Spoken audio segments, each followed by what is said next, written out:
السلام علیکم ورحمۃ اللہ وبرکاتہ۔ بسم اللہ الرحمن الرحیم۔ وما ارسلنا من رسول الا نوحی الیہ انہ لا الہ الا انا فاتقون۔ وقال اللہ تعالی ولکل قوم ہاد۔ وقال اللہ تعالی وقلت استغفروا ربكم انه كان غفارا يرسل السماء عليكم مدرارا ويمددكم باموال وبنين ويجعل لكم جنات ويجعل لكم انهارا ما لكم لا ترجون لله وقارا وقد خلقكم اطوارا۔ صدق اللہ العظیم۔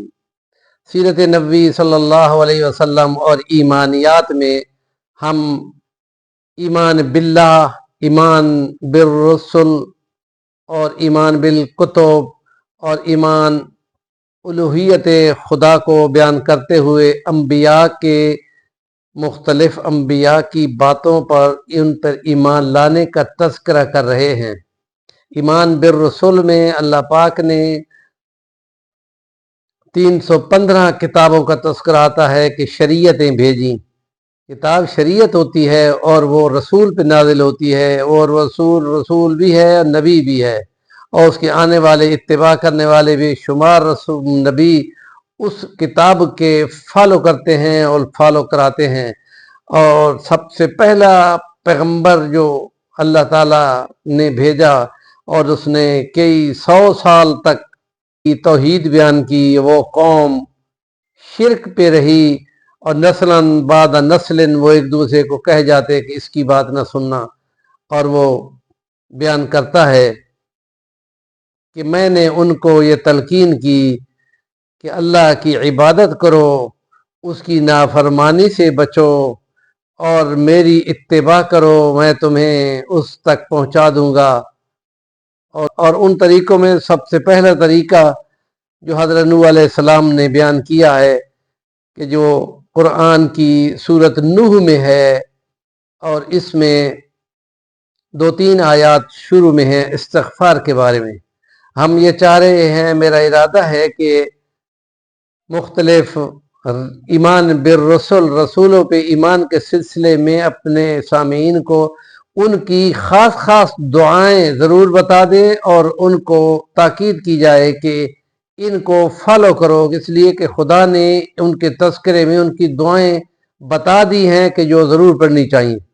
مثلا انہوں نے اپنی اس قوم کو جو کئی 100 سال تک تبلیغ کی، ان کو فرمایا وقلت، اور میں نے تم کو کہا استغفروا ربکم انہ کان غفارا، اپنے تم اس بخشنے والے خدا کو استغفار کرو، توبہ استغفار کرو کہ وہ اس کے بدلے میں تمہیں خوب موسم دے گا، باغ و بہار کا، برسات کا، اور تمہاری فصلیں ہوں گی اور تمہارے مال ہوں گے، اور تمہاری ان بریکٹ شادیاں ہوں گی، اور تمہارے بیٹے ہوں گے، اور جو تمہارے ساتھ چلتے ہوں گے۔ اور یہ خدا نے ان کو سنا دیا کہ یہ تم ضرور کرو، تو اس کے بدلے میں خدا تمہیں اس دنیا کی خوشحالی اور نعمتوں کی بھرمار کر دے گا۔ اور کیوں نہیں تمہیں اپنے رب سے عزت اور وقار کی طرف جاتے کہ جس نے تمہیں سٹیج در سٹیج پیدا کیا ہے، کہ ایک نطفے کی صورت میں، پھر لوتھڑے کی صورت میں، پھر جسم کی صورت میں، اور ہڈیاں اور جسم بن کر پھر پوری باڈی بن گئی، اور بہترین بنا دیا، رک کا بک اس کو کہا، بہت خوب بنا دیا۔ اور پھر یہ نعمتیں خدا نے ان سے گنوائی ہیں، تو اس لیے کہا وَقُلْتُ اسْتَغْفِرُوا رَبَّكُمْ إِنَّهُ كَانَ غَفَّارًا، بس تم ایک دفعہ استغفار کرو صحیح، وہ تمہیں بخش دے گا۔ وَيُمْدِدْكُمْ بِأَمْوَالٍ وَبَنِينَ، اور تمہیں بہت امداد دے گا، مدد کرے گا تمہاری مالوں سے اور تمہارے بیٹوں سے، بنین بیٹے دے گا۔ وَيَجْعَلْ لَكُمْ جَنَّاتٍ، اور تمہارے باغ و بہار ہوں گے، موسم ہوں گے۔ بتا رہا ہے کہ تم استغفار کو بالکل نہ چھوڑنا، استغفار پہ تم رہو گے تو خدا پاک تمہارے تمام معاملات کو یہاں پہ پورا کرتا رہے گا، اور علماء اس کے لیے کہتے ہیں کم سے کم استغفر اللہ 1200 بار ضرور پڑھو، اور اگر 7000 بار پڑھو تو کمال ہی ہو جائے گا۔ ہمارے چینل کا نام ہے صفی الوانی، ضرور سبسکرائب کریں، اور کام کی بات کے کومنٹ میں کچھ نہ کچھ سوالات استغفار کے بارے میں آپ ضرور کر سکتے ہیں۔